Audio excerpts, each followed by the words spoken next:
And we are back, and we just finished watching The Night Comes for Us from 2018. According to IMDb, this is rated TVMA and clocks in at 2 hours and 1 minute. This comes to us from writer-director... Okay. I probably should have asked the ALEXA how to pronounce this. I'm going to just go for it. Timo Tjahjanto? I am so sorry if I mispronounced that. And according to the IMDb blurb, Ito, a gangland enforcer, is caught amidst a treacherous and violent insurrection within his Triad crime family upon his return home from a stint abroad. This is tagged as gangsta. That is a terrible description of what the movie is about. This is tagged as gangster, martial arts, one-person army, psychological thriller, action crime thriller. And it's Joe Taslim weekend. We're going to pair this with what might be my new favorite film, The Furious. Mm-hmm. But before The Furious, there was The Night Comes For Us. This is, again, currently streaming on Netflix. And this is the Friday Family Film Night review of The Night Comes For Us. So, disclaimer, full disclosure, we had seen this, I think, when it came out, because we've had Netflix for a while. I didn't remember a goddamn thing about it. No, we saw it a long time ago. Yeah. We must have seen it in 2018, because... We saw it before we moved to this place. Yeah, I think we were still in the Weehawken. We were still in Weehawken. Yeah. I don't believe we saw it on Netflix. I think we had it was like when we were just like breaking out or finding DVDs of violent movies. We just were maybe it was Netflix. It had to be Netflix, we were because we were done. Yeah, with that. we were just sort of like we had watched The Raid. Yeah, and we just got on correct. some major kick when we were we must see every violent kung fu action movies, martial arts movies. And I think what happened is that eventually that sort of petered out because we never found anything as good as The Raid. Yes. Like this one's good. This one's good, it's but not, I couldn't remember a goddamn thing about it. Yeah, it's not up there with The Raid. It just sort of, I think it got lost in the sea of other things because we saw a lot of stuff. Yes, I mean, there is a ton. I remember of the Asian Dragon cinema. Tiger Gate movie that was just insane. And we saw at least 2 Ong Bak movies, maybe 3. Yeah, and they just became progressively weirder. Crazier and the last one didn't make any sense. And from what I read, it was just the guy started making it and then he ran into the jungle and nobody saw him for a year. Tony Jaa just disappeared. He lost his mind. And then when he came back, they were just nobody knew what they were making anymore. He's dressed as a crow. I don't know what was going on. Yeah, I love Asian cinema. Yeah. More of this, please. But getting back to this. Yeah, back to this. It's a story that I feel is very common. I think it's not the worst description, but it's not accurate. It's incorrect. He's not really an enforcer. He's sort of like a boss. And then he decides in a moment to, instead of killing a little girl along with all the other people that his henchmen killed, he's going to save her. And he ends up killing all his henchmen. And now the larger criminal organization is we can't let that stand. Well, so it's just we're going to get one guy, I think, right? I mean, although, yes, I think to an extent, because then they send the girl on the motorcycle, right? But so the guy that basically gets Arian to kind of be his heavy to bring that sort of laid back dude who's always smoking. Yes, that guy. So I think that guy, because he was an enforcer, he was a C6. He was one of these guys that. He was one of the 6 C's, yes. 6 C's, right. So he was one of these guys that was sort of like an enforcer. But he was middle management, a kind of a middle management sort of player. He wasn't really a boss, but he kind of wielded some sort of power. He had his little crews, and so yeah, he was sort of exactly. He was sort of like a middle management sort of guy, but he was in charge of his own division. He was one of the group called the 6 C's. Yes. And but then in a moment of humanity, he decides to go against, and then of course, and then he has to hook up with his old friends, and one of them is meanwhile also working for a separate organization that's part of this whole organization, and they're like, all right, you got to bring your friend, or you got to basically take him down. Right.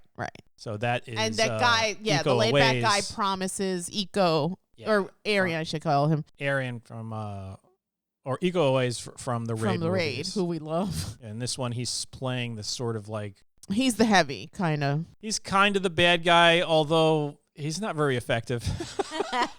He could have killed Ito at like several different points in the movie. In the film, yeah. And he just lets him go.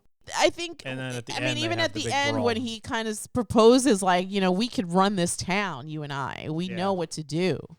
But Ito is like, dude, I'm done with this, and I know the only way to get out of this is I gotta go slaughter everybody. Yeah. So I enjoyed it. I didn't remember a goddamn thing about this film. Me neither. Other than, yes, I think he's supposed to kill a little girl, but then he doesn't, and then everybody's on his ass. Yeah. That is all I remembered about it. I didn't remember Bobby. I didn't remember the other friend. When I saw them, like, as I was watching it, it was coming back to me. But it was still... I watched this with fresh eyes. Yeah, it was strange watching a movie that I completely watched before, and yet I was able to watch it with, like, this sort of, like, spoiler-free sense. Because I didn't know what was happening. I just know that when something happened, like when they introduced Bobby, I was like, oh, right. If I remember right, he's crazy right now, but he kind of redeems himself. Yes. And then, like, suddenly, like, that girl shows up on the motorcycle, and I was like, oh, right, yeah, that girl. I think later on there's, like, some big sequence in an apartment complex where she kills, like, 1 million people. She was tough. She was a total badass. Yeah. Yeah, she took down those other two ladies. Yeah. And as far as, like, what made this movie sort of stand out, because I hear other people talk about, oh, this is a great movie. This is like right up there with The Raid. It's not quite. It's sort of touching the edge of The Raid's greatness. Yes, I agree. But I think what sort of like a lot of people really call out about this film is the fighting is gory.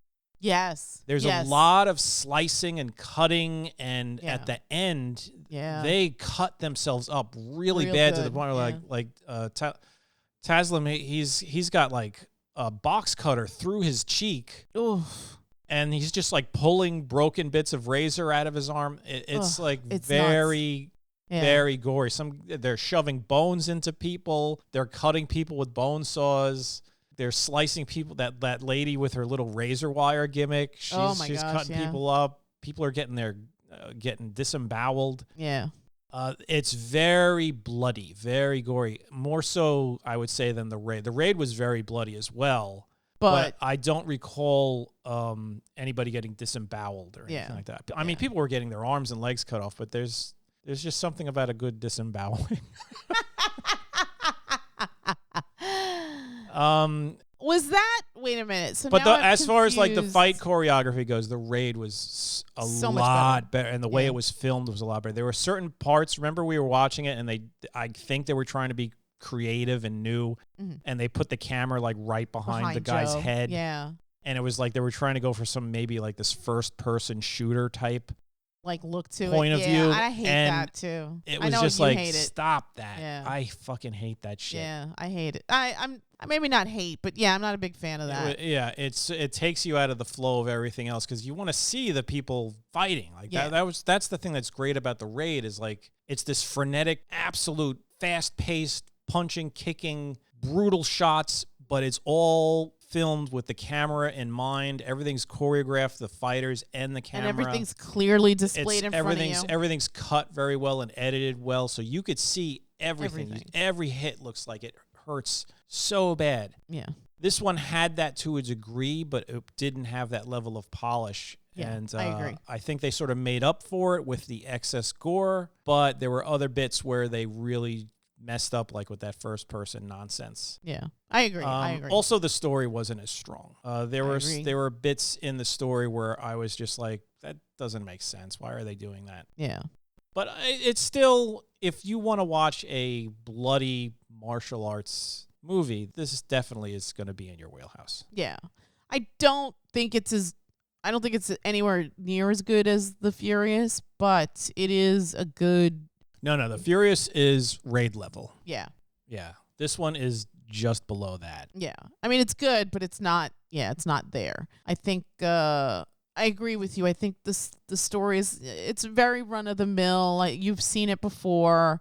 There's nothing special about this other than, to your point, just they amp stuff up with the gore in the fight sequences. I felt like the fight sequences could have been a little bit better. Yeah, they were good, but they weren't great. the best. Yeah. It was still a fun, enjoyable watch. Yes. I was invested. I was hoping that Ito would come out. And it's funny because a lot of this Asian cinema like this ends where you just don't know, right? Same thing with like the Raid 2, right? You just don't know what happens with Rama after that final sequence. Yeah. So I think here too, I don't think it's going to be a positive ending, but you don't know again because Ito has so far survived everything thrown at him, but will he survive this? We don't know, and we'll never probably know.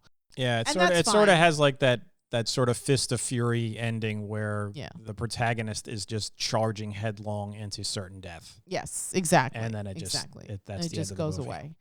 1 to 10, what would you give this? I'd give it a 7.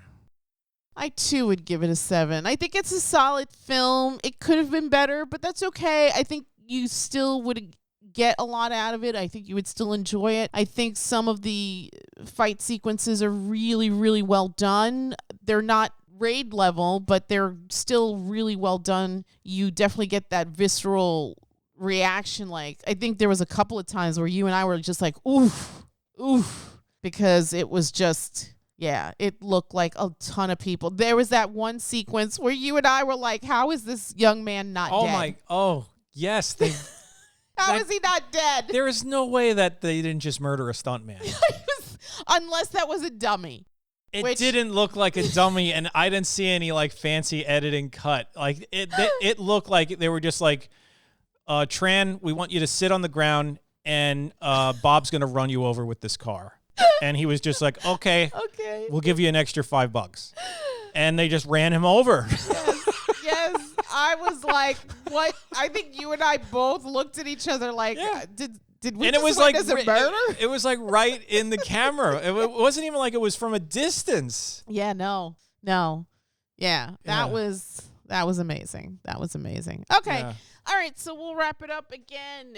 Playing on Netflix, The Night Comes for Us from 2018.